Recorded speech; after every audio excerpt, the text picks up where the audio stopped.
2026년 6월 12일 멕시코 과달라하라. 한국과 체코전이 열리던 날 멕시코 현지인들이 태극기를 들었습니다. 한국 응원단이 대한민국을 외치면 멕시코 팬들이 받아쳤습니다. 꼬레아, 꼬레아. 왜 이 사람들은 한국을 이토록 뜨겁게 응원하는 걸까요? 8년 전 카잔의 기억으로부터 시작된 인연. 멕시코의 한국 사랑. 지금부터 그 전말을 공개합니다. 멕시코 과달라하라 공항 입국장을 나오는데 발이 후들거렸습니다. 피곤해서가 아니었어요. 인천에서 로스앤젤레스를 거쳐 15시간 넘게 날아왔으니 피곤한 건 맞는데 다리가 떨리는 건 그것 때문이 아니었습니다. 그냥 아직도 실감이 안 됐어요. 내가 지금 멕시코에 있다는 게. 캐리어를 끌고 자동문 밖으로 나오자 후끈한 공기가 한꺼번에 몸을 감쌌습니다. 6월의 과달라하라는 한국의 초여름과 비슷한데 습기가 없는 대신 햇볕이 강했어요. 눈을 찡그리며 주변을 둘러보는데 공항 곳곳에 월드컵 현수막이 내걸려 있었습니다. 스페인어로 뭐라고 적혀 있는지는 읽을 수가 없었지만 축구공 그림만큼은 알아볼 수 있었어요. 저는 수원에서 중학교 행정실 직원으로 일하고 있습니다. 45살이고 해외여행이라고는 26살에 신혼여행으로 다녀온 괌이 전부예요. 그 이후로 한 번도 비행기를 탄 적이 없었습니다. 딸 아이 학원비, 아파트 대출금, 남편 사업 자금까지 늘 쓸 곳이 먼저였고 여행은 언제나 나중으로 밀렸어요. 그런데 제가 지금 멕시코에 있습니다. 이게 어떻게 된 일이냐면 딸 하은이 때문이에요. 하은이는 고등학교 2학년인데 축구를 좋아합니다. 어릴 때부터 오빠를 따라 축구 중계를 봤는데 언제부턴가 혼자 찾아서 볼 만큼 빠져들었어요. 특히 손흥민 선수 팬인데 방 한쪽 벽에 포스터까지 붙여뒀을 정도죠. 월드컵이 멕시코에서 열린다는 소식을 듣자마자 하은이가 밥상에서 대뜸 말했습니다. 엄마, 우리 멕시코 가자. 그 말을 처음 들었을 때 저는 웃고 말았어요. 하은아, 멕시코가 어딘지 알아? 비행기로 15시간이야. 그랬더니 하은이가 진지한 얼굴로 말하더군요. 엄마, 평생에 한 번 있을 기회잖아. 그 한마디가 이상하게 마음에 걸렸습니다. 남편은 처음부터 반대였어요. 비용도 비용이지만 치안이 걱정된다고 했습니다. 멕시코가 위험하다는 뉴스를 들이밀며 절대 안 된다고 했어요. 그래서 흐지부지 될 줄 알았는데 하은이가 매일같이 조르더니 결국 항공권 가격을 직접 알아보기 시작했습니다. 이 아이가 진심이라는 걸 그때 알았어요. 그렇게 2달을 실랑이 하다가 결국 티켓을 끊었습니다. 엄마, 딸 둘이서. 그런데 출발 3주 전에 하은이가 울면서 전화를 했어요. 학교에서 갑자기 모의고사 일정이 잡혔다고. 담임 선생님이 이 시험 성적이 수시에 반영된다고 했다더군요. 하은이는 전화기 너머로 미안하다는 말을 반복했습니다. 목이 잠겨 있었어요. 저는 한참 생각했습니다. 티켓을 취소할까? 당연히 그래야 할 것 같았어요. 환불 수수료가 얼마인지 알아보면서도 다른 한편으로는 이상한 마음이 올라왔습니다. 하은이가 했던 말이 자꾸 귀에 걸렸어요. 평생에 한 번 있을 기회. 그 말이 어느 순간부터 하은이 얘기가 아니라 제 얘기처럼 들리기 시작했습니다. 결국 저는 혼자 왔습니다. 주변에서 다들 말렸어요. 남편도, 친정 언니도, 직장 동료도. 스페인어 한마디 못하는 45살 여자가 혼자 멕시코에 가는 게 말이 되냐고. 그 말이 틀린 말은 아니었습니다.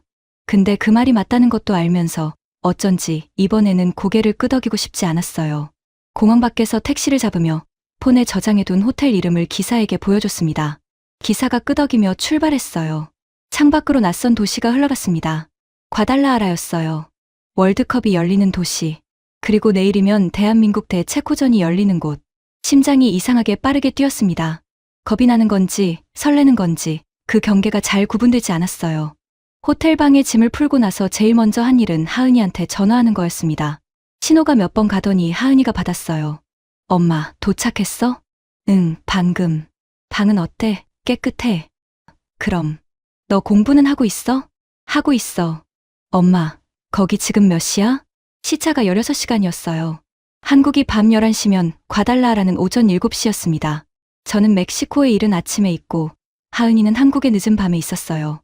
오전 7시. 와, 신기하다. 엄마, 거기 날씨 어때? 덥고 햇볕 강해.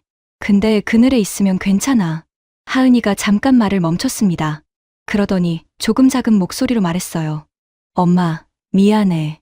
내가 같이 갔어야 했는데. 무슨 소리야. 공부가 먼저지. 그래도 엄마 혼자 보내놓고 나 마음이 너무 안 좋아. 괜찮다고 말했지만 사실 전화를 끊고 나서 방 안에 혼자 앉아 있으니 조금 막막하긴 했어요. 침대가 넓었고 창밖으로 낯선 거리가 내려다 보였습니다. 스페인어로 된 간판들, 멕시코 특유의 색색깔 건물들, 오토바이 소리. 어느 것 하나 익숙한 게 없었어요. 그래도 나왔습니다. 그냥 방 안에만 있을 수는 없었어요. 호텔에서 나와 경기장 방향으로 걸어봤습니다. 구글 지도를 손에 쥐고 길을 잃지 않으려고 수시로 확인하면서요. 과달라하라 시내는 생각보다 정돈된 도시였어요. 길가에 나무가 많았고 광장마다 사람들이 모여 있었습니다. 그런데 한 가지 예상하지 못한 게 있었어요. 빨간 옷이었습니다. 걷다 보니 거리 여기저기서 빨간 유니폼이 보이기 시작했어요. 한국 대표팀 유니폼이었습니다. 한국에서 날아온 응원단인지 교민인지 알 수 없었지만 이 낯선 도시 한복판에서 빨간 옷을 입은 사람들이 삼삼오오 걸어다니는 게 이상하게 반가웠습니다. 저도 모르게 발걸음이 그쪽으로 향했어요. 광장 한편에 포장마차 같은 게 늘어서 있었는데 그 앞에 멕시코 사람들과 한국 사람들이 뒤섞여 있었습니다. 한국 사람들이 뭔가를 먹고 있었고 멕시코 상인이 연신 웃으며 뭔가를 설명하고 있었어요. 가까이 가보니 타코였습니다. 한국 사람 서너씩 타코를 손에 들고 서 있었는데 그중 한 명이 저를 보더니 말을 걸었어요. 저와 비슷한 나이대의 여성이었습니다. 혹시 한국에서 오셨어요? 네, 맞아요. 혼자 오셨어요? 네. 그분이 눈을 약간 크게 뜨더니 옆에 있는 일행에게 뭐라고 했어요. 그러더니 자기들이랑 같이 다니지 않겠냐고 했습니다. 마침 일행 중 한 명이 합류를 못하게 됐다면서요. 그렇게 저는 난생 처음 보는 사람들과 타코를 먹게 됐습니다. 일행은 셋이었어요. 김현주, 박태민, 조선아. 모두 서울에서 왔는데 온라인 축구 팬카페에서 모인 사람들이라고 했습니다. 평소에는 인터넷으로만 알던 사이인데 이번 월드컵을 계기로 처음 오프라인으로 만났다고요. 현주 씨가 타코 소스를 옷에 묻히면서 말했습니다. 이거 매운데 왜 이렇게 맛있지? 멕시코 음식이 입에 맞을까 걱정했는데 태민 씨가 웃으며 받았어요. 우리나라 사람들이 매운 거 좋아하잖아요.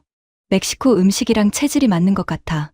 그때 옆에 있던 멕시코 상인 아저씨가 뭔가를 알아챘는지 우리 쪽을 보며 엄지손가락을 치켜들고 말했습니다. 꼬레아, 부에노. 꼬레아는 스페인어로 한국이라는 뜻이에요. 부에노는 좋다는 말이고요. 한국, 좋아. 그 짧은 말에 우리 넷이 동시에 웃었습니다. 저는 타코를 한 입 베어 물면서 이게 뭔가 싶었어요. 이 낯선 도시에서 처음 보는 사람들과 길거리, 타코를 먹으면서 멕시코 아저씨한테 엄지를 받고 있는 이 상황이 무섭다고만 생각했는데 생각보다 나쁘지 않았습니다. 아니, 솔직히 말하면 꽤 좋았어요. 선아 씨가 소스를 더 얹으며 말했습니다. 내일 경기, 진짜 설레지 않아요? 저 어젯밤에 잠을 못 잤어요. 저도 사실 비행기 안에서 설레서 잠을 제대로 못 잤어요. 그 말이 나오려다 입안에서 멈췄습니다. 아직 이 사람들이 낯설었거든요. 그런데 묘하게 금방 낯설지 않아질 것 같은 예감이 들었습니다. 다음 날 아침 눈을 떴을 때 제일 먼저 든 생각은 하나였어요. 오늘이다. 알람도 맞추지 않았는데 6시에 저절로 눈이 떠졌습니다. 커튼 사이로 과달라하라의 아침 햇살이 비집고 들어오고 있었어요. 천장을 잠깐 바라보다가 폰을 집어 들었습니다. 하은이한테 문자가 와 있었어요. 엄마 오늘 꼭 이겨야 해. 나 대신 크게 응원해줘. 사랑해. 문자를 보는데 입꼬리가 올라갔습니다. 이 아이가 시험 공부한다면서 새벽에 문자를 보냈구나 싶어서요. 답장을 짧게 썼습니다. 걱정 마. 엄마가 두 사람 몫으로 소리 지를게. 보내고 나서 일어나 샤워를 했어요. 어젯밤에 미리 챙겨놓은 빨간 유니폼을 꺼냈습니다. 하은이가 생일 선물로 사준 거였어요. 등번호 7번, 손흥민.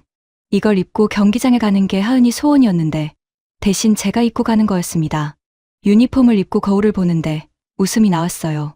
제가 이런 옷을 입을 사람이 아닌데 싶으면서도 나쁘지 않았습니다. 어제 함께 타코를 먹었던 현주 씨, 태민 씨, 선아 씨와 호텔 로비에서 만나기로 했어요. 9시에 모여서 경기장으로 이동하기로 했는데 8시 50분에 내려갔더니 셋 다 이미 와 있었습니다. 다들 빨간 유니폼 차림이었어요. 현주 씨가 저를 보며 말했습니다. 어머, 수진 씨도 7번이에요. 선아 씨가 끼어들었어요. 저도 7번인데 역시 다들 손흥민이지. 태민 씨 혼자 9번 유니폼이었어요. 조규성 선수 거라고 했습니다. 셋이서 태민 씨를 놀렸더니 태민 씨가 억울한 표정으로 말했어요. 조규성이 얼마나 좋은 선수인데요. 그렇게 웃으면서 경기장으로 향했습니다. 경기장까지 걸어가는 길이 예사롭지 않았어요. 발걸음을 내디딜수록 사람이 많아졌고 그 사람들 사이에서 빨간 물결이 점점 굵어졌습니다. 한국 응원단만이 아니었어요. 초록색 유니폼을 입은 멕시코 팬들이 그 사이사이에 섞여 있었는데 이상한 게 그 사람들 손에 태극기가 들려 있었습니다. 처음엔 눈을 의심했어요. 멕시코 사람이 태극기를 들고 있었어요. 현주 씨가 먼저 발견하고 팔을 잡아당겼습니다. 저것 봐요. 멕시코 아저씨가 태극기 들고 있어. 가까이 가보니 40대쯤 돼 보이는 멕시코 남성이 초록 유니폼에 태극기를 목에 두르고 있었어요. 옆에 있는 친구들도 비슷한 차림이었습니다. 태민 씨가 용기를 내서 스페인어로 말을 걸었어요. 태민 씨가 스페인어를 조금 할 줄 안다고 했거든요. 짧은 대화가 오갔습니다. 태민 씨가 우리 쪽을 돌아보며 통역해줬어요. 한국 팬이냐고 물었더니 멕시코 팬인데 오늘은 한국을 응원할 거래요. 한국이 이겨야 멕시코한테도 좋다고. 멕시코 남성이 우리를 보며 활짝 웃었습니다. 그러더니 엄지손가락을 들고 외쳤어요. 꼬레아, 아리바. 아리바는 스페인어로 올라가라 혹은 파이팅 같은 뜻이라고 태민 씨가 귀띔해줬습니다. 우리 넷이 박수를 쳤더니 그쪽도 박수로 받아줬어요. 경기장 입구가 가까워질수록 그런 장면이 반복됐습니다. 초록 유니폼을 입고 빨간 스카프를 두른 사람, 한국 응원 문구를 직접 써서 들고 나온 멕시코 팬, 서툰 발음으로 대한민국을 외치는 현지 어린아이. 한국에서 날아온 응원단이 대한민국을 외치면 사방에서 꼬레라는 메아리가 돌아왔어요. 저는 그 풍경을 걸으면서 자꾸 멈추고 싶었습니다. 눈에 담아두고 싶어서요. 하은이한테 보여주고 싶어서 폰을 꺼내 여기저기 영상을 찍었어요. 경기장 광장에 들어섰을 때 그 규모에 압도됐습니다. 수만 명이 이미 모여 있었어요. 빨강과 초록이 뒤섞인 인파가 광장을 가득 채우고 있었고 어디선가 북소리가 들려왔습니다. 붉은 악마 응원단이 이미 자리를 잡고 응원 연습을 하고 있었어요. 대한민국 구호가 광장을 울렸고 그 뒤를 이어 멕시코 팬들의 꼬레아 함성이 따라왔습니다. 선아 씨가 제 옆에서 말했어요. 목소리가 약간 떨렸습니다. 수진 씨, 저 지금 울 것 같아요. 저는 웃었습니다. 웃으면서 사실 저도 그랬어요. 경기 시작까지 2시간이 남아 있었습니다. 입장 줄이 2시간 가까이 걸렸습니다. 워낙 사람이 많았어요. 보안 검색에 시간이 걸렸고 줄은 경기장 밖으로 한참 길게 늘어졌습니다. 그런데 이상한 건 그 긴 줄이 그렇게 지루하지 않았다는 거예요. 이유는 멕시코 팬들이었습니다. 줄을 서는 동안 앞뒤로 멕시코 팬들이 섞여 있었는데 그 사람들이 가만히 있질 않았어요. 누군가 기타를 들고 나타나서 줄 한복판에서 연주를 시작하더니 주변 사람들이 따라 노래를 불렀습니다. 멕시코 노래였는데 리듬이 경쾌해서 가사를 몰라도 몸이 저절로 움직였어요. 그러다 한국 응원단 쪽에서 누군가 대한민국을 외쳤습니다. 그러자 멕시코 팬들이 바로 받아쳤어요. 꼬레아. 한 번이 아니었어요. 한국 쪽이 대한민국을 외치면 멕시코 쪽이 꼬레아로 화답하고 또 한국 쪽이 받고 또 멕시코 쪽이 받고 줄 전체가 응원 게임을 시작했습니다. 처음엔 앞쪽에서 시작된 게 점점 뒤로 번지더니 나중엔 수백 명이 동시에 주고받았어요. 저도 모르게 소리를 질렀습니다. 목이 쉬도록 대한민국을 외쳤는데 돌아오는 꼬레아 함성에 가슴이 뻥 뚫리는 것 같았어요. 현주 씨가 옆에서 팔짝팔짝 뛰고 있었고 선아 씨는 눈이 빨개진 채로 소리를 질렀습니다. 태민 씨는 처음엔 어색해하더니 결국 같이 뛰었어요. 입장 게이트를 통과해서 경기장 안으로 들어섰을 때 저는 잠깐 멈췄습니다. 잔디가 보였어요. 초록색이 이렇게 선명할 수가 없었습니다. TV로 보던 것과는 차원이 달랐어요. 그 초록 위로 조명이 쏟아지고 있었고 관중석은 이미 절반 이상 들어차 있었습니다. 소리가, 냄새가, 열기가 한꺼번에 몸으로 밀려들었어요. 하은이한테 전화를 걸었습니다. 신호가 가는데 잘 터질지 걱정됐는데 다행히 연결이 됐어요. 엄마, 들어갔어? 응, 방금 들어왔어. 잔디 보여. 진짜. 어때? 뭐라고 설명해야 할지 몰랐습니다. 그냥 눈앞에 보이는 걸 그대로 말했어요. 초록색이 너무 예뻐서 엄마 지금 멍해. 하은이가 전화기 너머로 웃었어요. 그 웃음소리가 선명하게 들렸습니다. 엄마, 손흥민 나오면 내 이름 불러줘. 김하은이라고.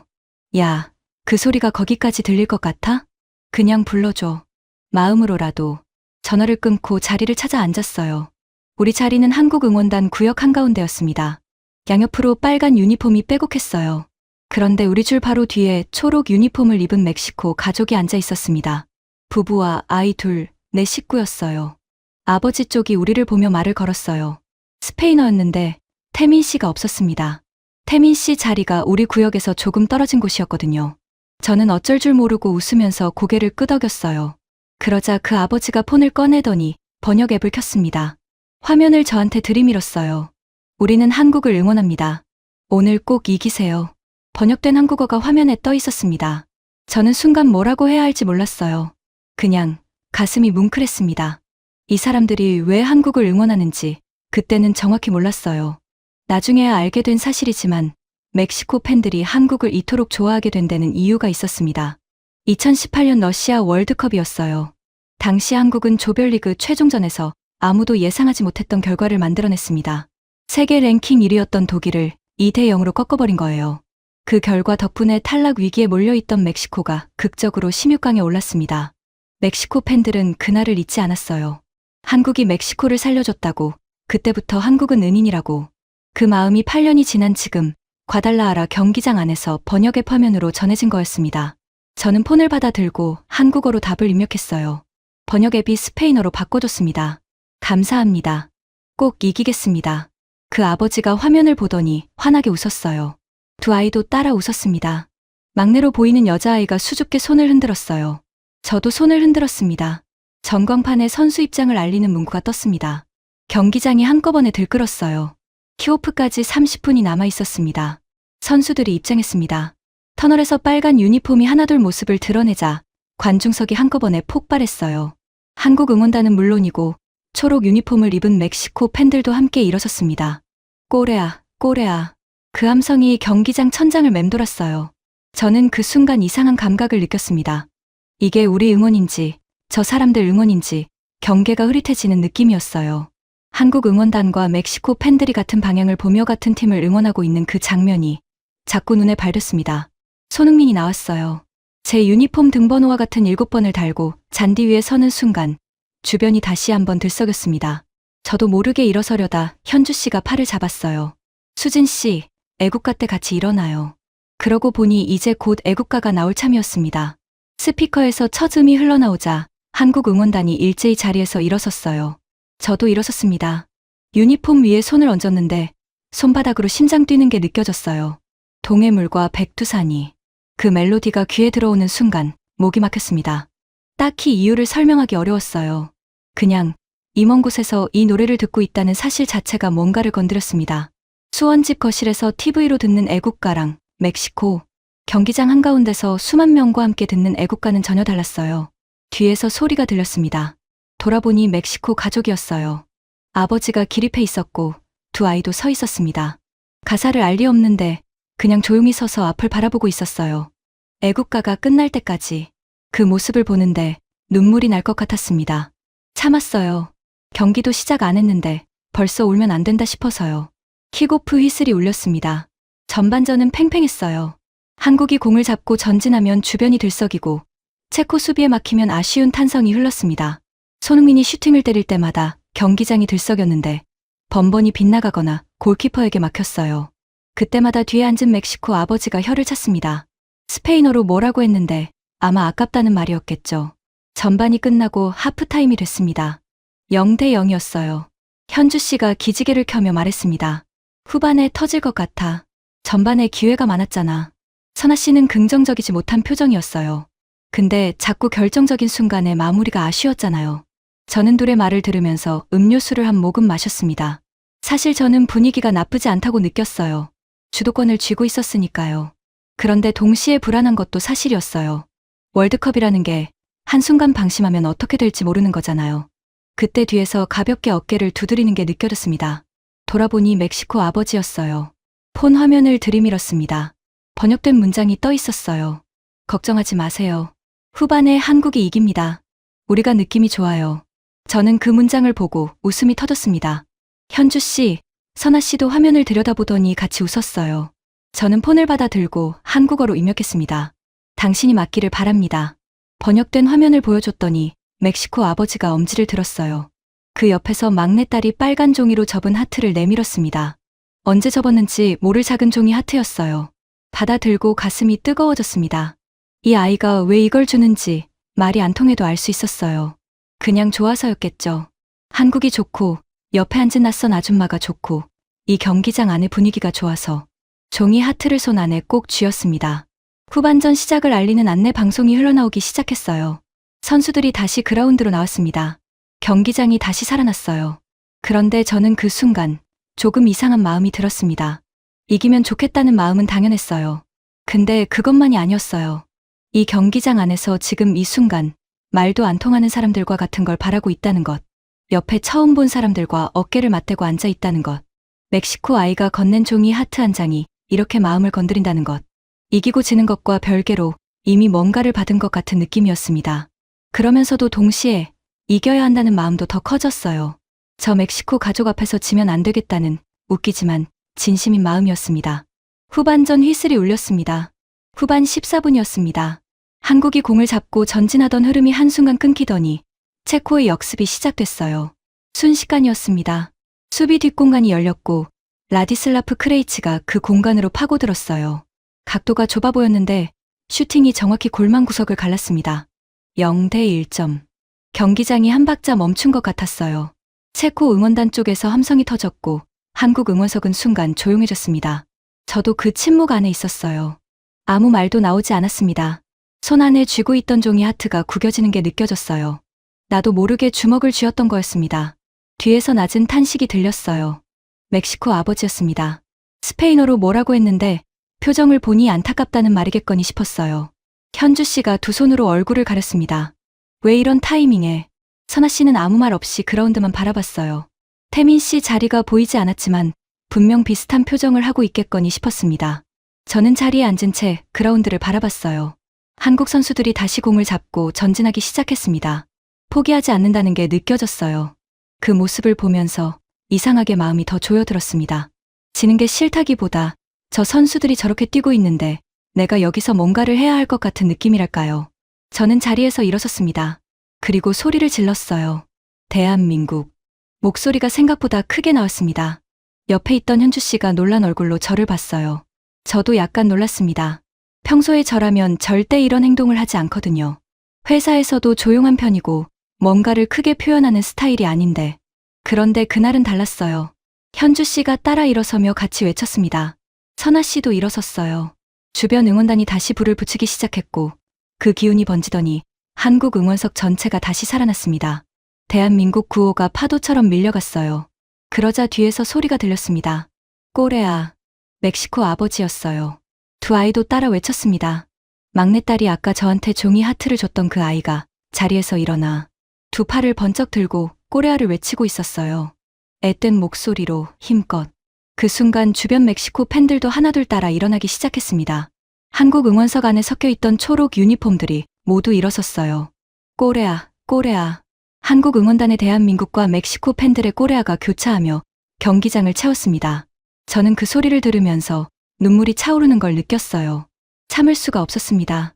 체코한테 지고 있는 상황인데 말도 안 통하는 멕시코 사람들이 우리를 향해 소리를 질러주고 있는 상황인데 이게 왜 이렇게 뭉클한 건지 설명이 안 됐어요.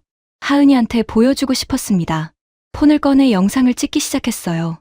한국 응원단과 멕시코 팬들이 뒤섞여 함께 소리치는 그 장면을요. 떨리는 손으로 찍다 보니 화면이 흔들렸습니다. 괜찮았어요. 흔들려도 소리는 담겼으니까요. 꼬레아, 대한민국, 꼬레아, 대한민국. 그라운드에서 황인범이 공을 잡았습니다. 후반 22분이었어요. 이강인의 패스가 수비 라인을 뚫고 들어갔고 황인범이 그 공간으로 파고들었습니다. 골키퍼와 1대1. 황인범의 오른발이 공을 살짝 띄웠어요. 공이 골키퍼 키를 넘어 골망으로 빨려 들어갔습니다. 1대 1점. 경기장이 터졌어요. 저는 폰을 집어던질 뻔했습니다. 아니, 실제로 허공에 들었다 내렸어요. 현주 씨가 제 어깨를 잡고 흔들었고 선아 씨가 소리를 질렀습니다. 뒤에서 멕시코 아버지가 두 팔을 번쩍 들었어요. 막내딸이 엄마 무릎 위에서 폴짝폴짝 뛰었습니다. 말이 달랐고 유니폼 색이 달랐고 나라가 달랐는데 그 순간만큼은 전부 같았어요. 그라운드에서 황인범이 동료들과 기쁨을 나누는 동안 저는 손 안에 구겨진 종이 하트를 펼쳤습니다. 구겨진 채로 손에 쥐고 있던 거였어요.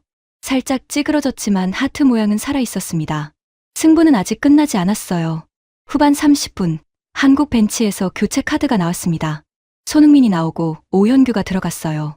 오현규가 그라운드에 들어서는 걸 보면서 뒤에 앉은 멕시코 아버지가 폰을 들이밀었습니다. 번역 화면이었어요. 저 선수 누구예요? 저는 받아서 한국어로 입력했습니다. 오현규. 우리 공격수예요. 잘 볼게요. 화면을 돌려줬더니 아버지가 고개를 끄덕이며 그라운드를 바라봤어요. 그 옆에서 큰아이가 오현규 등번호를 폰으로 찍었습니다. 나중에 알게 된 사실이지만 오현규는 그날 38도 고열을 안고 벤치에 앉아 있었다고 해요. 팀 닥터가 말렸는데 본인이 뛰겠다고 했다더군요. 그 사실을 그 자리에선 몰랐어요. 그런데 그라운드에 들어서는 오현규의 눈빛이 뭔가 달랐습니다. 고열 때문에 충혈된 건지 아니면 그냥 제 눈에 그렇게 보인 건지 들어오자마자 멈추지 않고 뛰었어요. 공을 잡는 장면보다 공간을 여는 장면이 더 많았는데 그 움직임이 쉬지 않았습니다. 현주 씨가 작게 말했어요. 오현규 오늘 뭔가 다른 것 같은데 저도 그 말에 고개를 끄덕였습니다. 경기가 팽팽하게 이어지는 동안 저는 이상하게 자꾸 딴 생각이 들었어요. 경기장 안의 풍경이 자꾸 다른 무언가와 겹쳐졌습니다. 멕시코 아버지 가족이었어요. 처음 봤을 때부터 이상하게 눈이 갔던 사람들이에요. 초록 유니폼을 입고 태극기를 목에 두른 그 아버지, 번역 앱으로 한마디 한마디 건네던 그 손길. 아이들이 처음 보는 외국인한테 거리낌 없이 손을 흔들고 하트를 내밀던 것. 저는 해외여행을 거의 못 해봤어요. 돈이 없어서이기도 했지만 솔직히 무서운 것도 있었습니다. 언어가 안 통하는 데서 혼자 뭔가를 해결해야 한다는 상황 자체가 두려웠어요. 그래서 늘 나중에 하다가 45이 됐고 결국 딸 덕분에 떠밀리듯 여기까지 왔습니다. 그런데 막상 와보니 언어가 안 통해도 통하는 게 있었어요. 번역 앱 화면 하나, 엄지손가락 하나, 종이 하트 한 장. 그걸로 충분했습니다. 오히려 말이 없어서 더 순수하게 전해지는 것들이 있었어요. 말이 많으면 오해가 생기는데 엄지 하나는 오해할 여지가 없잖아요. 후반 32분이 됐을 때 막내딸이 제 팔을 살짝 잡아당겼어요. 돌아보니 아이가 폰을 내밀었습니다. 화면에 그림이 그려져 있었어요. 파란 하늘 아래 빨간 유니폼을 입은 막대 사람과 초록 유니폼을 입은 막대 사람이 손을 잡고 있는 그림이었어요. 그 위에 스페인어로 뭔가 적혀 있었는데 아버지가 옆에서 번역 앱으로 보여줬습니다. 우리는 친구예요. 저는 그 화면을 보고 한참 말을 못했어요. 이 아이가 경기 보는 중간에 이걸 그렸던 거였어요. 언제 그린 건지도 몰랐는데 서툰 손으로 빨강이랑 초록이랑 파랑을 골라서 현주 씨가 옆에서 화면을 들여다보더니 입술을 꽉 깨물었습니다. 선아 씨는 고개를 살짝 돌렸어요. 울음을 참는 거라는 걸 알 수 있었습니다. 저는 아이한테 폰을 돌려주면서 폰 카메라로 우리 둘을 같이 찍자고 손짓했어요. 아이가 환하게 웃으며 제 옆으로 바짝 붙었습니다. 셔터를 눌렀어요. 하은이한테 이 사진 보내야겠다 싶었습니다. 그라운드에서 황인범이 오른쪽에서 공을 잡는 게 보였어요. 백승호가 앞으로 찔러줬고 황인범이 크로스를 올렸습니다. 오현규가 수비 라인 사이로 파고들었어요. 후반 35분이었습니다. 공이 오현규의 왼발에 맞는 순간 저는 숨을 멈췄어요. 논스톱 발리슛이었습니다. 공이 골망을 가르는데 걸린 시간이 눈 깜짝할 사이였어요.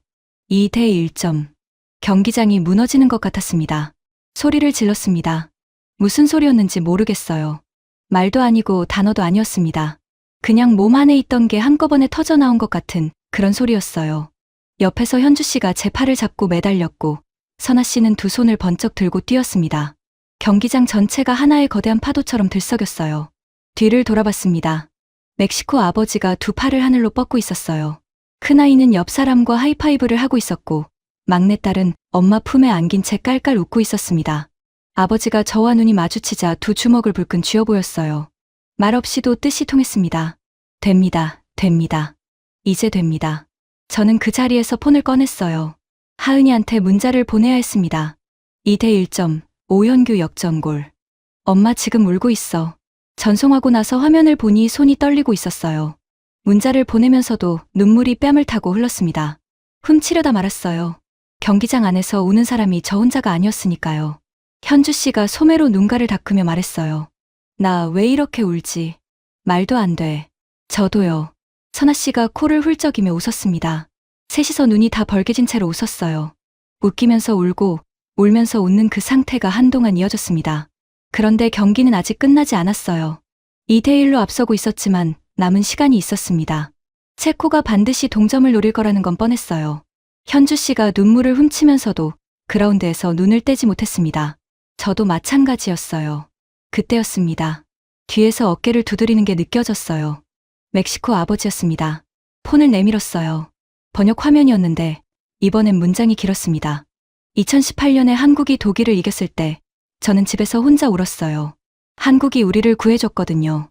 오늘 이 경기장에서 한국이 이기는 걸 보고 싶었어요. 오늘 여기 온 게 정말 잘한 것 같아요. 저는 그 문장을 읽는데 또 눈물이 났어요. 이 사람이 오늘 이 자리에 온 이유가 그거였구나. 8년 전에 홀로 울었던 그 기억을 오늘 이 경기장에서 완성하고 싶었던 거였습니다. 폰을 받아 들고 한참 생각하다가 입력했어요. 당신이 오늘 여기 있어줘서 저도 기뻐요. 덜 외로웠어요. 번역된 화면을 보여줬더니 아버지가 웃었습니다. 고개를 끄덕이면서 눈가가 조금 붉어졌어요. 경기장 안은 계속 긴장과 환호가 교차했습니다. 체코가 전원 전진해서 압박을 가했어요. 코너킥이 연달아 나왔고 문전이 한 번씩 위태롭게 흔들렸습니다. 그때마다 주변에서 비명 같은 소리가 터졌다가 가라앉기를 반복했어요. 한 번은 체코의 슈팅이 정말 아찔했습니다. 문전에서 공이 튀었고 거의 다 들어가는 것 같았어요. 저도 모르게 두 눈을 감아버렸습니다. 옆에서 현주 씨가 제 팔을 꽉 잡았어요. 그리고 탄성이 들렸습니다. 실망이 아니라 안도의 탄성이었어요. 눈을 떴더니 김승규가 공을 쳐냈습니다. 온몸을 던진 세이브였어요. 골포스트를 짚고 일어서는 그 모습에 경기장이 폭발했습니다. 멕시코 아버지가 두 손으로 머리를 감싸 쥐더니 저를 보며 엄지를 들었어요. 막내딸이 제 옆구리를 살짝 찌르더니 자기도 엄지를 들었습니다. 저는 막내딸 엄지에 제 엄지를 맞댔어요. 말이 필요 없었습니다. 추가 시간이 얼마나 됐는지 전광판을 봤어요. 4분이었습니다. 현주 씨가 신음하듯 말했어요. 4분이 이렇게 길었던 적이 있었나. 그라운드에서 한국 선수들이 공을 돌리며 시간을 썼습니다. 체코가 쫓아다녔어요. 추가 시간 3분이 지나고 마지막 1분이 됐습니다. 저는 그 1분 동안 숨을 제대로 못 쉬었어요. 체코의 마지막 코너킥이 올라왔습니다. 공이 문전으로 향했고 혼전이 벌어졌어요. 슈팅이 터졌습니다. 저는 이번엔 눈을 감지 않았어요. 끝까지 봤습니다. 김승규가 몸을 던졌어요.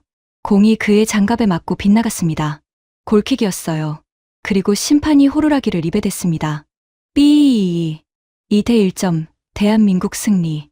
경기장이 무너지는 것 같았어요. 한국 응원단의 함성이 파도처럼 밀려왔고 그 위로 멕시코 팬들의 꼬레아가 겹쳐졌습니다.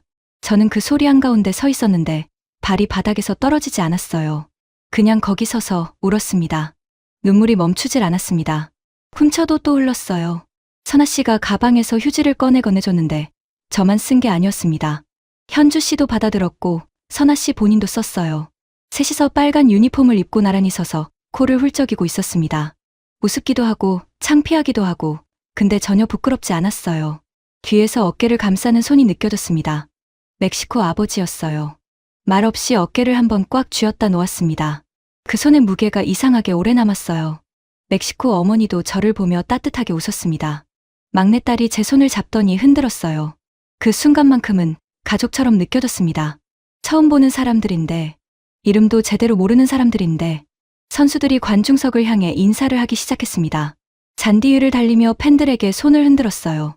오연규가 하늘을 향해 두 팔을 벌렸고 황인범이 한국 응원단 쪽으로 달려와 허리를 숙였습니다. 그 장면을 보면서 폰을 꺼냈어요. 하은이한테 전화를 걸었습니다. 신호가 가다가 연결됐어요. 엄마. 하은이 목소리가 들리는 순간 말이 안 나왔습니다. 목이 막혔어요. 엄마, 왜 말 안 해? 울어? 아니, 목소리 잠겼는데. 안 울었어. 거짓말하지 마. 문자에 울고 있다고 했잖아. 결국 웃음이 터졌습니다. 눈물이 아직 뺨에 있는데 웃음이 나왔어요. 하은아, 진짜 대단했어. 오연규 선수 역전골, 엄마 눈으로 직접 봤어. 나 알아. 나도 여기서 봤어. 유튜브 실시간으로 봤거든. 엄마 응원석 나왔는지 찾았는데 못 찾겠더라. 거기서 찾아. 여기 사람이 몇 명인 줄 알아. 그래도 찾고 싶었어. 그 말에 또 눈물이 날 것 같았습니다. 꾹 눌렀어요. 하은아, 근데 있잖아. 경기보다 더 신기한 게 있었어. 뭔데? 뒤에 멕시코 가족이 앉아 있었거든. 처음 보는 사람들인데 우리랑 같이 응원해줬어. 꼬레아, 꼬레아 하면서 막내 딸아이가 종이 하트도 만들어서 줬어. 전화기 너머가 잠깐 조용해졌어요. 진짜? 응. 말도 한마디 안 통하는데 번역 앱으로 얘기했어. 그 아빠가 2018년에 한국이 독일 이겼을 때 혼자 울었다고, 한국이 자기들을 살려줬다고 하더라고. 와, 하은이가 짧게 뱉었지만 그 안에 많은 게 담긴 것 같았습니다. 엄마, 그 가족이랑 사진 찍었어? 찍었어. 보내줄게. 전화를 끊고 사진을 전송했어요. 막내딸이랑 찍은 거, 그리고 아이가 그려줬던 그림 화면도 찍어서 같이 보냈습니다. 잠시 후 하은이 답장이 왔어요. 엄마, 나 왜 눈물 나지? 그 문자를 보며 혼자 웃었습니다. 경기장 관중석에서 빨간 유니폼 차림으로 혼자 조용히 선수들이 그라운드를 떠나고 있었어요. 관중들도 하나둘 자리에서 일어나 출구로 향하기 시작했습니다. 저도 가방을 챙기려는데 멕시코 아버지가 다시 폰을 내밀었어요. 경기장 밖에서 같이 사진 찍을 수 있을까요? 번역 화면을 보고 웃으며 고개를 끄덕였습니다. 경기장 밖으로 나오는데 한참 걸렸어요. 수만 명이 한꺼번에 쏟아져 나오는 거라 발이 떨어지질 않았습니다. 그런데 이상하게 그 느린 흐름이 답답하지 않았어요. 사방에서 웃음소리가 들렸고 모르는 사람들끼리 하이파이브를 하고 누군가 노래를 시작하면 주변이 따라 불렀습니다. 광장으로 나왔을 때 풍경이 달라져 있었습니다. 한국 팬들과 멕시코 팬들이 뒤섞여 춤을 추고 있었어요. 누가 먼저 시작한 건지 몰랐습니다. 멕시코 특유의 흥겨운 음악이 어디선가 흘러나오고 있었고 빨간 옷과 초록 옷이 한데 어우러졌어요. 그리고 그 한복판에서 한국 팬 몇 명이 멕시코 팬들한테 행가래를 당하고 있었습니다. 두 발이 땅에서 떠오르는 그 사람들 얼굴에 놀람과 웃음이 동시에 있었어요. 현주 씨가 그걸 보더니 저를 봤습니다. 눈빛이 심상치 않았어요. 수진 씨, 우리도 저기 들어가 볼까요? 저는 잠깐 망설였습니다. 딱 1초쯤이었어요. 그리고 말했습니다. 가요. 광장 한복판으로 걸어 들어갔습니다. 가까이 갈수록 소리가 커졌어요. 음악 소리, 함성 소리, 웃음소리가 한데 뭉쳐서 파도처럼 밀려왔습니다.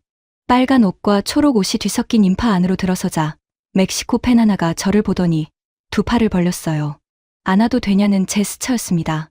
저는 웃으며 고개를 끄덕였어요. 처음 보는 사람한테 안겼습니다. 이상하게 전혀 어색하지 않았어요. 현주 씨와 선아 씨도 각자 멕시코 팬들과 어울리기 시작했습니다.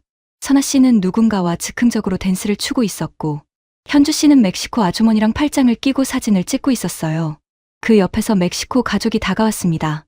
아버지가 가족을 한쪽으로 모으더니 저한테 손짓했어요. 다 같이 사진을 찍자는 거였습니다. 현주 씨와 선아 씨도 불렀어요. 5명이 멕시코 가족 넷과 나란히 섰습니다. 낯선 사람이 셔터를 눌러줬어요. 빨간 옷 셋, 초록 옷 넷, 그 사이에 끼어서 모두 웃고 있는 사진이 찍혔습니다. 막내딸이 사진을 보더니 엄마한테 뭐라고 했어요. 어머니가 웃으며 번역 앱을 켜서 보여줬습니다. 언니가 너무 예뻐요. 나중에 꼭 한국에 가고 싶어요. 저는 그 화면을 보고 막내딸 볼을 살짝 꼬집었어요. 아이가 까르르 웃었습니다. 축제 분위기는 한참 이어졌어요. 그런데 시간이 흐르면서 흥분이 가라앉는 자리에 다른 감각이 밀려들기 시작했습니다. 다리가 무거워졌어요. 새벽부터 움직였고 줄을 2시간 서고 경기 내내 서 있다시피 했으니 몸이 한계에 가까웠습니다. 저도 모르게 광장 한쪽 벤치를 찾아 앉았어요. 현주 씨가 옆에 앉으며 물을 건넸습니다. 수진 씨, 얼굴이 많이 상됐는데 괜찮아요? 네, 그냥 좀 피곤한 것 같아요. 무리했죠 뭐. 근데 이게 어딘가요? 현주 씨가 광장을 둘러보며 말했어요. 아직도 춤추는 사람들이 있었고 노래 소리가 끊이지 않았습니다. 한쪽에선 멕시코 팬들이 한국 응원단한테 멕시코 전통 모자를 씌워주고 있었어요. 솜브레로였습니다. 씌워주는 쪽도 웃고 씌워지는 쪽도 웃었습니다. 그런 풍경을 바라보는데 이상하게 마음 한쪽이 무거워졌어요. 설명하기 애매한 감각이었습니다. 분명히 기쁜데 그 기쁨 옆에 뭔가 다른 게 슬그머니 붙어 있었어요. 하은이었습니다. 이 풍경을 같이 봤어야 하는 아이가 여기 없었어요.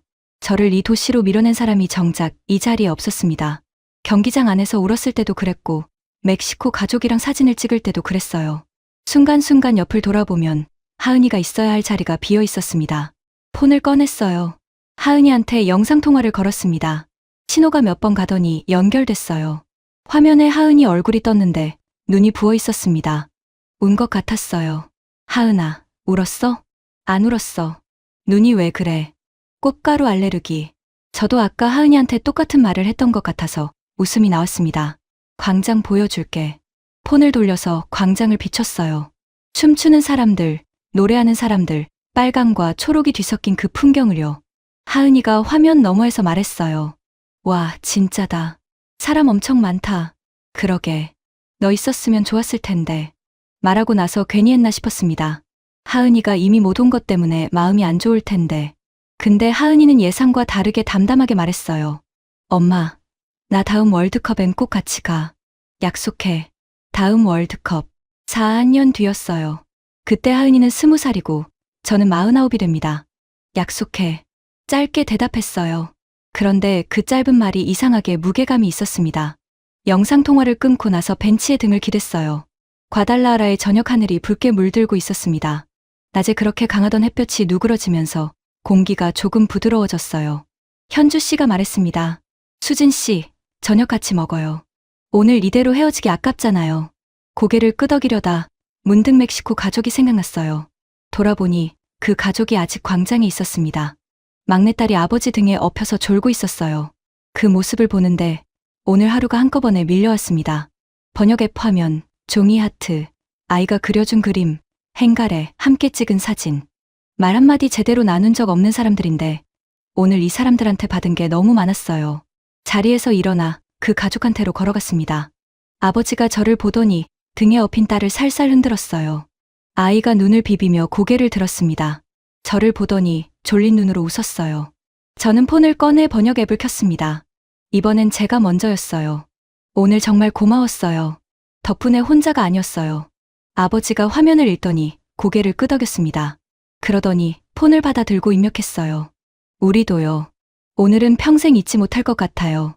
저는 그 문장을 보며 고개를 끄덕였습니다. 말이 더 필요 없었어요. 연락처를 주고받았습니다. 아버지 이름이 카를로스였어요. 막내딸 이름은 소피아였고요. 처음 알았습니다.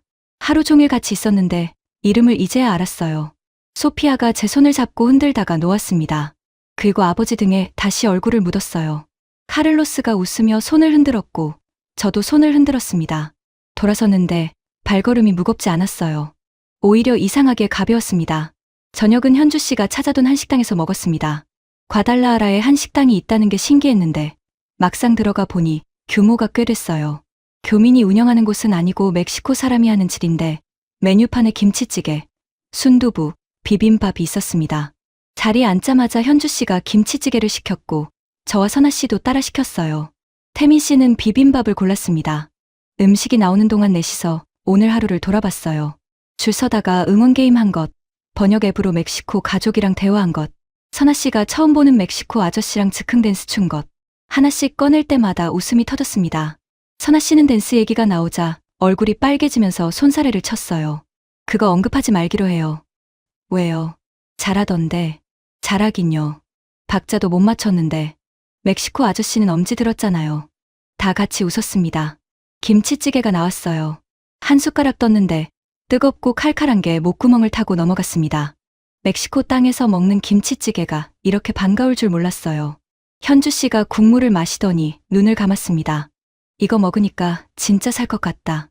태민 씨가 비빔밥을 비비면서 말했어요. 근데 있잖아요. 오늘 멕시코 팬들 보면서 되게 이상한 기분이었어요. 이상한 기분이요? 좋은 이상한 거요. 우리나라가 저 사람들한테 저렇게 기억되고 있다는 게 8년 전 경기 하나 때문에 그 말에 잠깐 식탁이 조용해졌습니다. 저도 같은 생각을 하고 있었어요. 2018년 카잔. 그 경기를 저는 집 거실에서 남편이랑 봤는데 솔직히 이길 거라고 기대하지 않았습니다. 그냥 이변이 생겼다고만 생각했어요. 그런데 그 이변이 멕시코한테는 전혀 다른 의미였던 거였습니다. 카를로스가 그날 혼자 울었다고 했을 때 그게 얼마나 큰 순간이었는지 새삼 실감이 났어요. 현주 씨가 말했습니다. 우리가 모르는 사이에 우리나라가 누군가한테 정말 중요한 기억이 되어 있었던 거잖아요. 맞아요. 선아 씨가 찌개 국물을 떠마시며 덧붙였어요. 그게 축구뿐만이 아닐 것 같아요. 한류 때문에 한국 좋아하는 사람도 많다고 하고, 근데 우리는 그걸 잘 모르고 살잖아요. 그 말이 맞다고 생각했습니다. 저는 평소에 한국이 세계에서 어떻게 보이는지 별로 생각해 본 적이 없었어요. 수원에서 학교 다니고, 퇴근하고 집에 오고 마트 가고 그 안에서 살았으니까요. 한국이 누군가한테 특별한 나라라는 게 막연하게는 알아도 피부로 느낀 적이 없었습니다. 그런데 오늘 하루가 그걸 바꿔놨어요. 번역 앱 화면 하나, 종이 하트 한 장, 꼬레아 함성 하나. 그게 다였는데 그걸로 충분했습니다. 식사를 마치고 나오니 과달라하라의 밤이 깊어져 있었어요. 호텔로 돌아오는 길에 현주 씨, 선아 씨, 태민 씨와 헤어졌습니다. 내일 일정이 다들 달랐어요. 현주 씨는 멕시코 시티로 이동한다고 했고 태민 씨는 과달라하라를 하루 더 돌아본다고 했습니다. 선아 씨는 저와 같은 방향이어서 조금 더 같이 걸었어요. 헤어지기 전에 선아 씨가 말했습니다. 수진 씨, 이번에 안 왔으면 진짜 후회할 뻔했다. 저도요. 딸이랑 다음엔 같이 와요. 꼭 손을 한번 잡았다 놓았어요. 이틀 전에 처음 만난 사람인데 헤어지는 게 서운했습니다. 혼자 호텔 방으로 돌아왔을 때 갑자기 조용해졌어요. 아까까지 그렇게 들끓던 게 사라지고 방 안에 혼자 있으니 고요함이 한꺼번에 밀려들었습니다. 캐리어 옆에 앉아 유니폼을 벗었어요. 땀이 배어 있었습니다. 온종일 이걸 입고 있었구나 싶었어요. 폰을 보니 남편한테서 문자가 와 있었습니다. 이겼다고? 잘 됐네. 근데 거기 많이 더워? 밥은 먹었어? 그 문자를 보는데 웃음이 나왔어요. 남편답다 싶어서요. 경기 결과보다 밥 먹었냐가 먼저인 사람이었습니다. 답장을 보냈어요. 응, 먹었어. 멕시코 땅에서 김치찌개 먹었어. 보내고 나서 누웠습니다. 천장을 바라봤어요. 오늘 하루가 너무 많은 것들로 가득 차 있어서 어디서부터 정리해야 할지 몰랐습니다. 카를로스 가족, 현주 씨 일행, 경기장 안에서 들었던 꼬레아 함성, 역전골이 터지던 그 순간. 그런데 생각이 흐르다 결국 한 곳에 닿았어요. 하은이었습니다. 이 모든 걸 경험하게 해준 아이. 평생에 한 번 있을 기회라고 했던 그 말. 그 말이 없었으면 저는 지금쯤 수원지버시에서 TV로 경기를 봤을 거예요. 아마 남편 옆에서 별 감흥 없이. 그랬으면 어쩔 뻔했나 싶었습니다. 눈물이 또 나올 것 같았어요. 참았습니다. 오늘 너무 많이 울어서 더 이상 나올 게 없을 줄 알았는데 아직 남아 있었어요. 폰을 들었습니다. 하은이한테 문자를 쓰기 시작했어요. 길게 쓰려고 했는데 쓰다 보니 자꾸 말이 많아졌습니다. 지웠다 썼다를 반복했어요. 결국 짧게 보냈습니다. 하은아, 고마워. 엄마 오늘 정말 잘 왔어. 전송하고 폰을 내려놓으려는데 답장이 금방 왔어요. 아직 안 잔 거였습니다. 엄마가 재미있었으면 됐어. 나 대신 실컷 봤지? 저는 그 문자를 보며 소리 없이 웃었습니다. 창밖으로 과달라하라의 밤이 깊어지고 있었어요. 어디선가 음악 소리가 아직 들렸습니다. 멕시코의 밤은 늦게까지 살아 있었어요. 그런데 그 조용한 방 안에서 이상하게 뭔가 허전했습니다. 기쁜 하루였는데, 가득 찬 하루였는데, 허전한 이유를 한참 생각하다가 알았어요. 하은이가 없어서였습니다. 오늘 이 모든 것들을 가장 같이 보고 싶었던 사람이 여기 없었으니까요. 4년 뒤라고 했습니다. 다음 월드컵. 그 약속이 갑자기 너무 멀게 느껴졌어요. 잠이 오지 않았습니다. 몸은 피곤한데 눈이 감기질 않았어요. 뒤척이다가 결국 일어나 창가에 앉았습니다. 과달라하라의 새벽 2시였어요. 거리는 아까보다 조용해져 있었지만 완전히 죽지는 않았어요. 멀리서 음악 소리가 실처럼 가늘게 들려왔습니다. 폰을 손에 들었다가 내려놨어요. 뭔가를 하려던 게 아니었어요. 그냥 손이 습관적으로 집어든 거였습니다. 창밖을 바라보며 오늘 하루를 다시 돌아봤어요. 경기장 안에서 꼬레아 함성을 들었을 때, 카를로스가 번역의 화면을 내밀었을 때, 소피아가 종이 하트를 건넸을 때, 그 장면들이 선명했습니다. 그런데 선명하면 선명할수록 허전한 자리가 더 도드라졌어요. 하은이 자리였습니다. 오늘 하루 동안 좋은 일이 생길 때마다 옆을 돌아봤어요. 무의식적으로요. 근데 거기 있어야 할 아이가 없었습니다. 황인범이 동점골을 넣었을 때, 오연규가 역전골을 터뜨렸을 때, 소피아가 하트를 건넸을 때, 매번 옆자리가 비어 있었어요. 저는 그 아이한테 빚진 것 같은 기분이 들었습니다. 말이 안 되는 것 같지만 그랬어요. 하은이가 가고 싶다고 했고, 하은이가 설득했고, 하은이 덕분에 제가 여기까지 왔는데, 정작 하은이는 수원방 안에서 혼자 유튜브로 봤을 거잖아요. 그 생각을 하니 마음이 쉽게 정리되지 않았습니다. 창밖으로 시선을 던졌어요. 과달라하라 시내가 낮은 불빛으로 잠들어 가고 있었습니다. 멕시코의 새벽은 한국의 새벽과 다른 냄새가 날 것 같았어요. 창문을 조금 열었더니 밤 공기가 들어왔습니다. 선선했어요. 낮에 강한 햇볕이 거짓말처럼 가셔져 있었습니다. 그 공기를 맡으면서 오래된 기억이 떠올랐어요. 하은이가 10살 때였습니다. 그때 하은이가 오빠 따라 축구 중계를 처음 봤어요. 오빠는 금방 지루해서 나갔는데 하은이는 혼자 끝까지 봤습니다. 경기가 끝나고 나서 저한테 왔어요. 엄마, 축구 재미있어. 저 선수 이름이 뭐야? TV에 손흥민이 나오고 있었어요. 그때 저는 설거지를 하면서 대충 대답했습니다. 손흥민이야. 그리고 그게 전부였어요. 더 이야기를 이어가지 않았어요. 바빴거든요. 늘 바빴습니다. 그 이후로 하은이는 혼자 축구를 찾아봤어요. 저한테 묻지 않았습니다. 같이 보자고 한 적도 별로 없었어요. 혼자 유튜브로 보고, 혼자 선수를 찾아보고, 혼자 팬이 됐습니다. 그게 그 아이 방식이었지만 새벽에 그 기억이 떠오르니 마음이 무거웠어요. 같이 봐줄 걸. 같이 응원해줄 걸.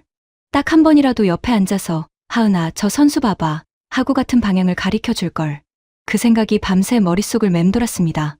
엄마라는 게 뭔지 가끔 모르겠어요. 먹이고 입히고 학원 보내는 것만 엄마가 아닐 텐데, 그 아이가 좋아하는 걸 같이 좋아해주는 것도 엄마가 해야 할 일인데, 근데 저는 바쁘다는 이유로, 피곤하다는 이유로 그 부분을 너무 많이 건너뛴 것 같았어요. 하은이가 월드컵 하자고 했을 때 처음엔 웃고 말았잖아요. 그게 마음에 걸렸습니다. 웃지 말았어야 했는데, 진지하게 들어줬어야 했는데, 결국 가게 됐지만 처음 그 순간 웃고만 게 자꾸 떠올랐어요. 새벽 4시가 됐습니다. 한국은 오후 7시였어요. 하은이가 저녁을 먹고 있을 시간이었습니다. 전화를 걸까 하다가 그만뒀어요. 이런 생각들을 하은이한테 말로 꺼내는 게 맞는 건지 몰랐습니다. 엄마가 새벽에 혼자 이런 생각을 한다고 하면 그 아이가 괜한 짐을 지는 것 같아서요. 그냥 혼자 안고 있기로 했어요. 대신 폰을 열어서 오늘 찍은 사진들을 다시 봤습니다. 소피아랑 찍은 사진, 카를로스 가족이랑 찍은 단체 사진, 경기장 안에서 찍은 멕시코 팬들 영상, 그리고 소피아가 그린 그림 사진도 있었어요. 빨간 막대 사람이랑 초록 막대 사람이 손을 잡고 있는 그 그림을 한참 바라봤습니다. 5살인지 6살인지 모를 아이가 그린 거였어요. 서툰 선으로 그래도 분명히 손을 잡고 있는 두 사람이 있었습니다. 말이 달라도 나라가 달라도 이렇게 손을 잡을 수 있다는 걸 그 아이는 알고 있었어요. 어른인 저보다 더 자연스럽게 천천히 일어났습니다. 책상 위에 있던 메모지를 집어들었어요. 호텔 비치 볼펜으로 뭔가를 썼습니다. 하은이한테 편지였어요. 문자도 아니고 카톡도 아니고 손으로 쓰는 편지. 언제 마지막으로 손으로 편지를 써봤는지 기억이 안 났어요. 그래서 처음엔 어색했습니다. 뭐라고 시작해야 할지 몰라서 볼펜을 들고 한참 있었어요. 결국 그냥 쓰기 시작했습니다. 하은아, 엄마 오늘 많이 울었어. 경기 보면서도 울고 사람들 만나면서도 울고. 근데 있잖아, 그 울음들이 다 좋은 울음이었어. 엄마가 여기 오길 참 잘했다. 그리고 엄마 여기 오게 해줘서 고마워. 근데 하은아, 솔직히 말할게. 오늘 계속 내가 보고 싶었어. 좋은 장면이 나올 때마다 옆에 내가 있었으면 했어. 엄마가 나중에 이 편지 주면 그때 기억해줘. 우리 다음 월드컵은 꼭 같이 가자. 그리고 그전에도 같이 경기 보러 가자. 아무 경기나 그냥 같이. 엄마가 편지를 접어서 가방 안쪽 주머니에 넣었습니다. 귀국하면 주기로 했어요. 아니면 주지 못할 것 같았어요. 말로 하면 또 어색해질 테니까요. 창밖이 조금씩 밝아오고 있었습니다. 과달라하라의 새벽이 천천히 걷혀가고 있었어요. 멀리 야자수 실루엣이 보이기 시작했고 새소리가 처음으로 들렸습니다. 저는 창가에 기댄 채 그 소리를 들었어요. 내일은 오늘보다 더 잘 보내야겠다는 생각이 들었습니다. 아니, 오늘이 이미 충분히 좋았는데 뭘 더 바라는 건지 그런 생각도 들었어요. 그냥 눈을 감았습니다. 새벽빛이 눈꺼풀 안으로 스며드는 게 느껴졌어요. 잠이 올 것 같았습니다. 이번엔 진짜로. 아침에 눈을 뜨니 8시였습니다. 새벽에 늦게 잠들었는데도 생각보다 일찍 눈이 떠졌어요. 몸은 여전히 무거웠지만 이상하게 머리는 맑았습니다. 창밖으로 과달라하라의 아침이 환하게 펼쳐져 있었어요. 어젯밤에 그 어둡고 조용했던 거리가 다시 살아나고 있었습니다. 샤워를 하고 나와서 가방을 챙겼어요. 오늘은 귀국 전 마지막 날이었습니다. 내일 아침 비행기였으니까요. 딱히 정해진 일정이 없었어요. 그냥 도시를 걸어볼 생각이었습니다. 어제 경기에 집중하느라 제대로 못 봤던 과달라하라를요. 나가기 전에 가방 안쪽 주머니를 확인했어요. 편지가 잘 있었습니다. 호텔 조식을 먹으면서 폰을 봤더니 카를로스한테 문자가 와 있었어요. 어젯밤 늦게 온 거였는데 자다가 못 봤습니다. 번역기를 돌렸어요. 오늘 혹시 시간 있으면 우리 가족이랑 점심 같이 할 수 있어요? 소피아가 수진 씨 또 보고 싶다고 해서요. 읽고 나서 한참 웃었습니다. 소피아가 보고 싶다고 했다는 게요. 답장을 보냈어요. 좋아요. 어디로 가면 될까요? 장소를 주고받고 12시에 시내 광장 근처에서 만나기로 했습니다. 조식을 마치고 나서 2시간 정도 여유가 생겼어요. 혼자 시내를 걸었습니다. 과달라하라는 걸을수록 다른 얼굴을 보여주는 도시였어요. 어젯밤 경기장 주변의 들뜬 분위기와 달리 낮의 시내는 조용하고 단정했습니다. 광장마다 오래된 성당이 서 있었고 골목마다 색색깔 건물들이 줄을 섰어요. 벽에 그려진 벽화들이 인상적이었습니다. 어떤 건 축구 선수 그림이었고 어떤 건 멕시코 전통 문양이었어요. 걷다가 작은 기념품 가게에 들어갔습니다. 하은이한테 뭔가 사가고 싶었어요. 기념품 가게 안을 한 바퀴 돌았는데 마그넷이며 열쇠고리며 다 비슷비슷해 보였습니다. 그러다 한쪽 구석에서 눈에 띄는 게 있었어요. 작은 축구공 모양 오르골이었습니다. 뚜껑을 열면 멜로디가 나오는 거였어요. 소리를 들어봤더니 경쾌한 라틴 음악이 흘러나왔습니다. 축구공 표면에 멕시코 국기 문양이 새겨져 있었어요. 하은이가 좋아할 것 같았습니다. 축구도 좋아하고 예쁜 소품도 좋아하니까요. 망설임 없이 샀습니다. 카를로스 가족을 만난 건 12시가 조금 넘어서였어요. 광장 입구에서 소피아가 먼저 뛰어왔습니다. 어젯밤 아버지 등에서 졸던 아이가 이제 뛰어오고 있었어요. 저한테 달려와서 팔을 벌렸습니다. 안아줬더니 조그만 팔로 목을 꼭 껴안았어요. 카를로스가 다가오며 웃었습니다. 소피아가 오늘 아침에 일어나자마자 수진 씨 보고 싶다고 했어요. 번역 앱 없이 스페인어로 했는데 태민 씨가 가르쳐준 단어들을 조합해서 대충 알아들을 수 있었어요. 아니, 사실 몰라도 알 것 같았습니다. 표정이 말해주니까요. 같이 광장 근처 식당으로 갔습니다. 카를로스가 메뉴를 골라줬어요. 과달라하라 전통 음식이라고 했습니다. 나중에 이름을 찾아보니 비리아였어요. 고기를 오래 끓인 스튜 같은 건데 타코에 얹어 먹는 방식이었습니다. 처음 먹어보는 음식이었는데 깊은 맛이 났어요. 소피아가 제 옆에 딱 붙어 앉았습니다. 밥을 먹는 내내 저를 올려다봤어요. 뭔가를 말하고 싶은데 언어가 없어서 그냥 보고 있는 것 같았습니다. 저도 마찬가지였어요. 해주고 싶은 말이 있는데 전달할 방법이 번역 앱뿐이었습니다. 그래서 이번엔 다른 방법을 썼어요. 폰 메모장을 열고 그림을 그렸습니다. 비행기 한 대, 그 아래 태극기. 그걸 소피아한테 보여줬어요. 소피아가 고개를 갸웃하더니 어머니한테 뭐라고 했습니다. 어머니가 웃으면서 카를로스한테 말했고 카를로스가 번역 앱을 켰어요. 한국으로 돌아가는 거예요? 고개를 끄덕였습니다. 소피아가 입술을 삐죽 내밀었어요. 저는 다시 폰에 그림을 그렸습니다. 이번엔 비행기 2대였어요. 하나는 태극기, 하나는 멕시코 국기. 화살표로 서로를 향하게 그렸습니다. 카를로스가 화면을 보더니 크게 웃었어요. 소피아한테 설명해줬고 소피아가 눈을 크게 뜨며 저를 봤습니다. 또 오는 거예요? 번역 앱 화면이었어요.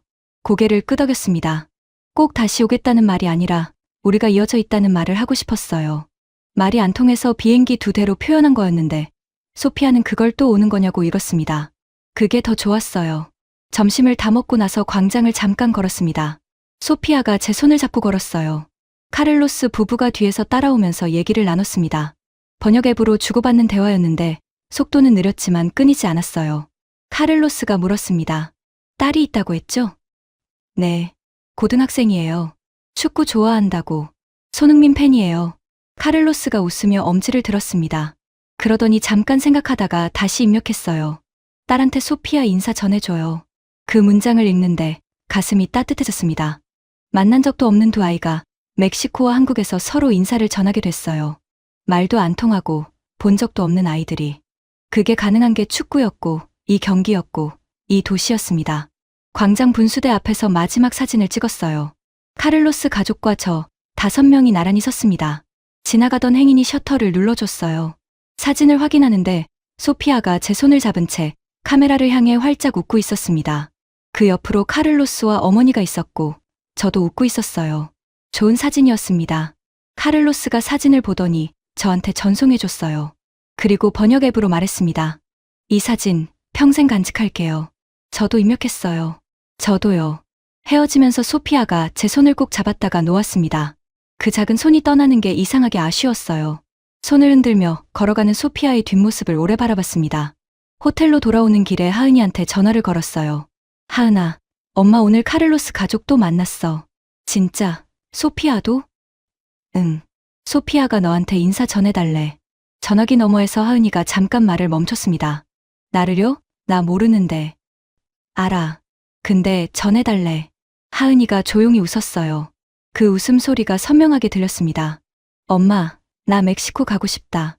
저는 걸음을 멈췄어요. 골목 한가운데 서서 저도 모르게 웃었습니다. 가자. 같이. 귀국 당일 아침이었습니다. 알람을 맞춰뒀는데 그 전에 눈이 떠졌어요. 5시 반이었습니다. 비행기가 오전 9시라 일찍 나서야 했어요. 짐은 어젯밤에 이미 다 쌌습니다. 캐리어 위에 하은이 오르골이 뽁뽁이로 감겨 있었고 가방 안쪽에는 편지가 있었어요. 샤워를 하고 나와 거울을 봤습니다. 사흘 전 이 도시에 처음 도착했을 때랑 얼굴이 달랐어요. 그때는 긴장으로 굳어 있었는데 지금은 좀 달랐습니다. 피곤하긴 한데 뭔가 풀려있는 느낌이랄까요. 스스로도 뭐가 달라진 건지 정확히 설명하기 어려웠어요. 짐을 들고 체크아웃을 했습니다. 로비에서 카운터 직원이 스페인어로 인사했어요. 뭐라고 했는지 몰랐지만 표정으로 알았습니다. 잘 지내셨나요? 아니면 안녕히 가세요. 그런 말이겠거니 싶었어요. 저도 고개를 숙이며 웃었습니다. 스페인어는 여전히 한마디도 못했지만 그게 이제 그렇게 불편하지 않았어요. 공항으로 가는 택시 안에서 창밖을 바라봤습니다. 이른 아침에 과달라하라였어요. 아직 사람이 많지 않은 거리에 햇살이 비스듬히 내려앉고 있었습니다. 야자수가 바람에 흔들렸고 색색깔 건물들이 빛을 받아 선명해졌어요. 사흘 전 택시를 타고 처음 이 거리를 지나왔을 때 저는 창밖을 보면서 막막했습니다. 지금은 달랐어요. 낯설지 않았습니다. 완전히 아는 도시가 된 건 아니지만 처음에 그 막막함이 없었어요. 이 거리 어딘가에 카를로스 가족이 살고 있고 소피아가 아침을 먹고 있을 거라는 게 이상하게 이 도시를 다르게 보이게 했습니다. 공항에 도착해서 수속을 마치고 게이트 앞에 앉았어요. 비행기까지 1시간 남짓 남아 있었습니다. 폰을 꺼내 사진첩을 열었어요. 사흘 동안 찍은 사진이 200장이 넘었습니다.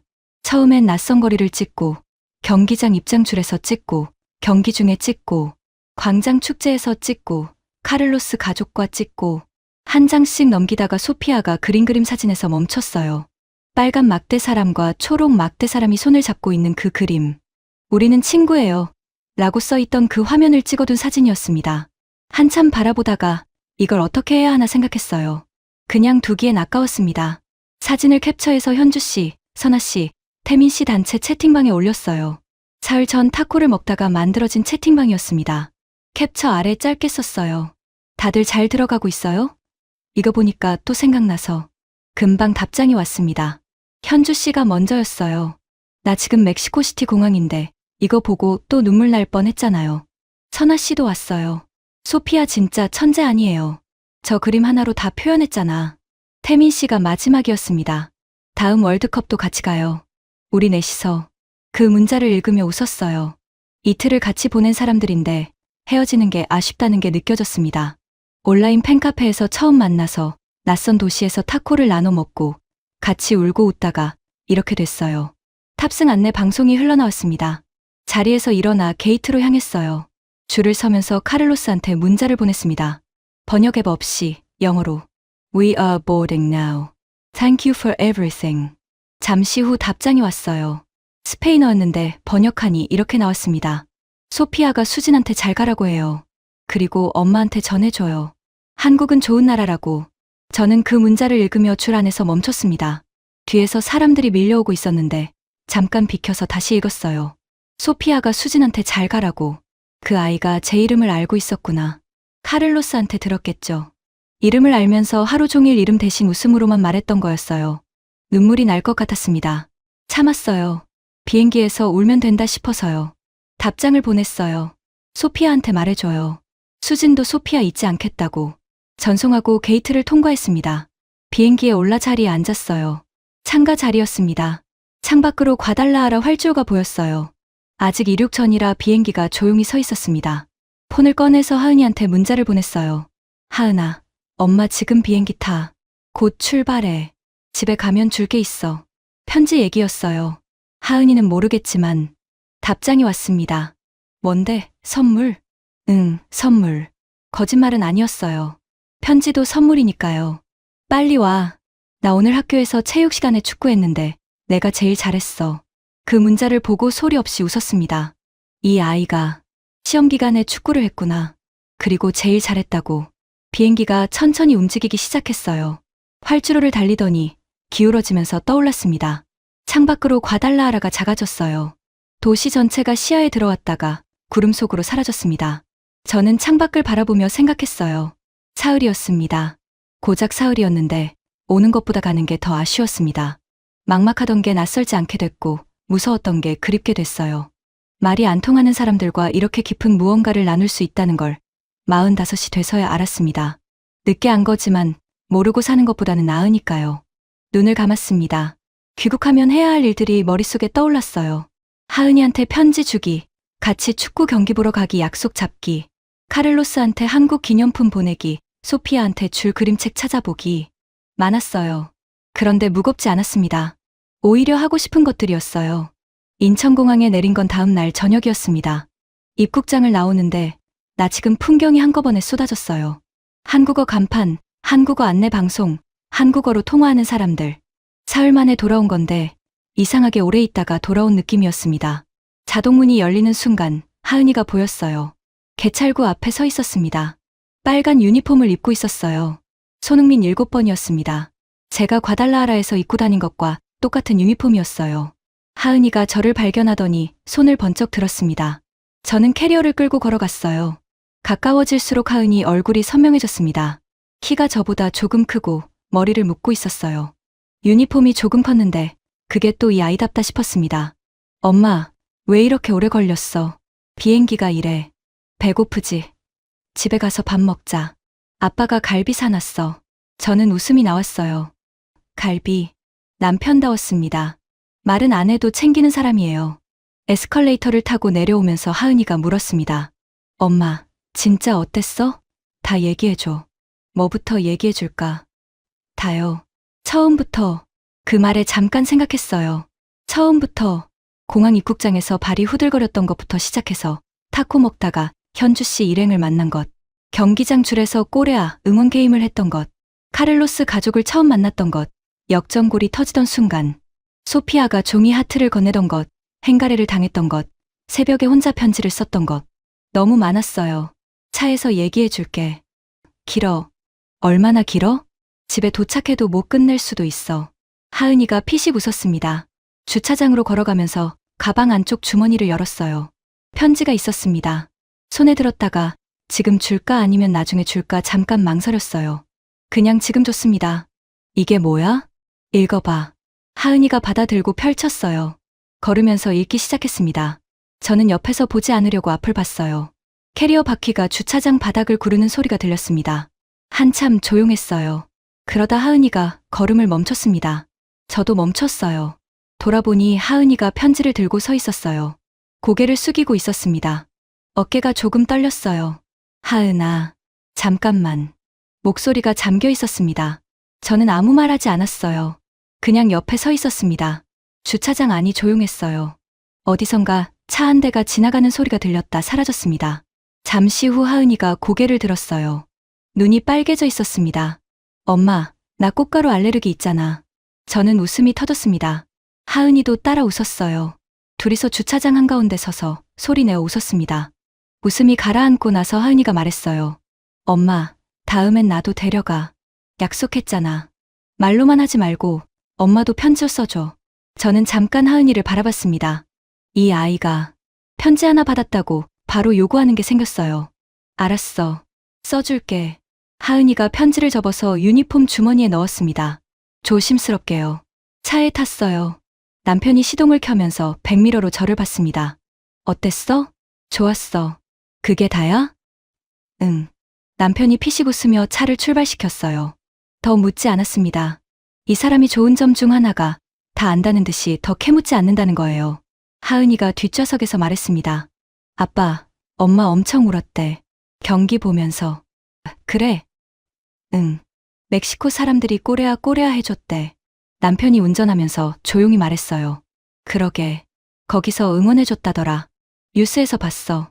아빠 뉴스도 봤어? 그럼. 경기 다 봤지. 하은이가 눈을 크게 떴습니다. 아빠 축구 별로 안 좋아하잖아. 엄마가 거기 있는데 봐야지. 짧은 말이었어요. 저는 앞을 보면서 아무 말도 안 했습니다. 그런데 귀가 뜨거워졌어요. 고속도로로 접어들었어요. 수원까지 1시간 남짓 남았습니다. 하은이가 뒷좌석에서 폰을 꺼내더니 이어폰을 한쪽만 꼈어요. 뭔가를 보기 시작했습니다. 잠시 후 하은이가 말했어요. 엄마, 이거 봐. 폰 화면을 앞으로 내밀었습니다. 유튜브 영상이었어요. 제목을 보니 한국 대 체코 전 현장 반응 모음이었습니다. 영상 안에 멕시코 팬들이 꼬레아를 외치는 장면이 담겨 있었어요. 한국 응원단이 대한민국을 외치면 멕시코 쪽에서 꼬레아로 받아치는 제가 경기장 줄에서 직접 경험했던 그 장면이었습니다. 엄마, 이 안에 있었던 거야? 아마도. 찾아볼까? 몇만 명인데 찾겠어. 하은이가 화면을 들여다보며 진지한 얼굴로 말했어요. 그래도 찾아볼게. 저는 웃으며 앞을 봤습니다. 창밖으로 한국의 밤이 흘러가고 있었어요. 가로등 불빛, 고속도로 표지판, 달리는 차들. 사흘 전까지 매일 보던 풍경인데 낯설게 보였습니다.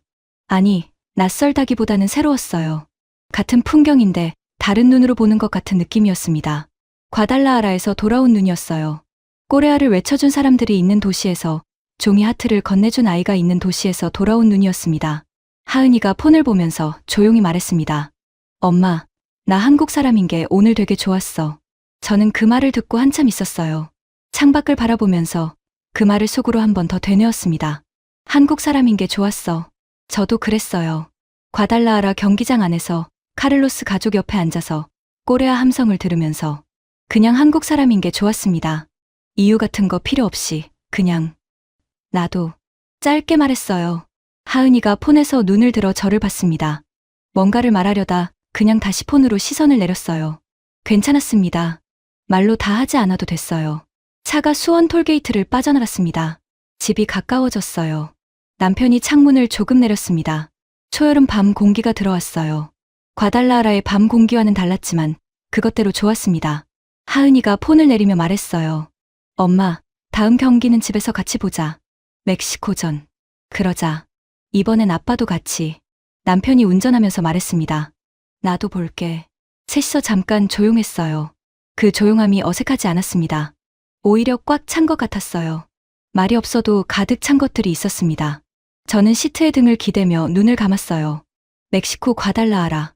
꼬레아를 외치던 초록 유니폼들. 번역의 화면을 내밀던 카를로스. 종이 하트를 건네던 소피아. 함께 울고 함께 웃었던 현주씨, 선아씨, 태민씨. 그 얼굴들이 눈꺼풀 안에서 하나씩 지나갔습니다. 말이 달랐고, 나라가 달랐고, 유니폼 색이 달랐어요. 그래도 같은 걸 바라보며 같이 울었습니다. 그걸로 충분했어요. 2026년 6월 12일.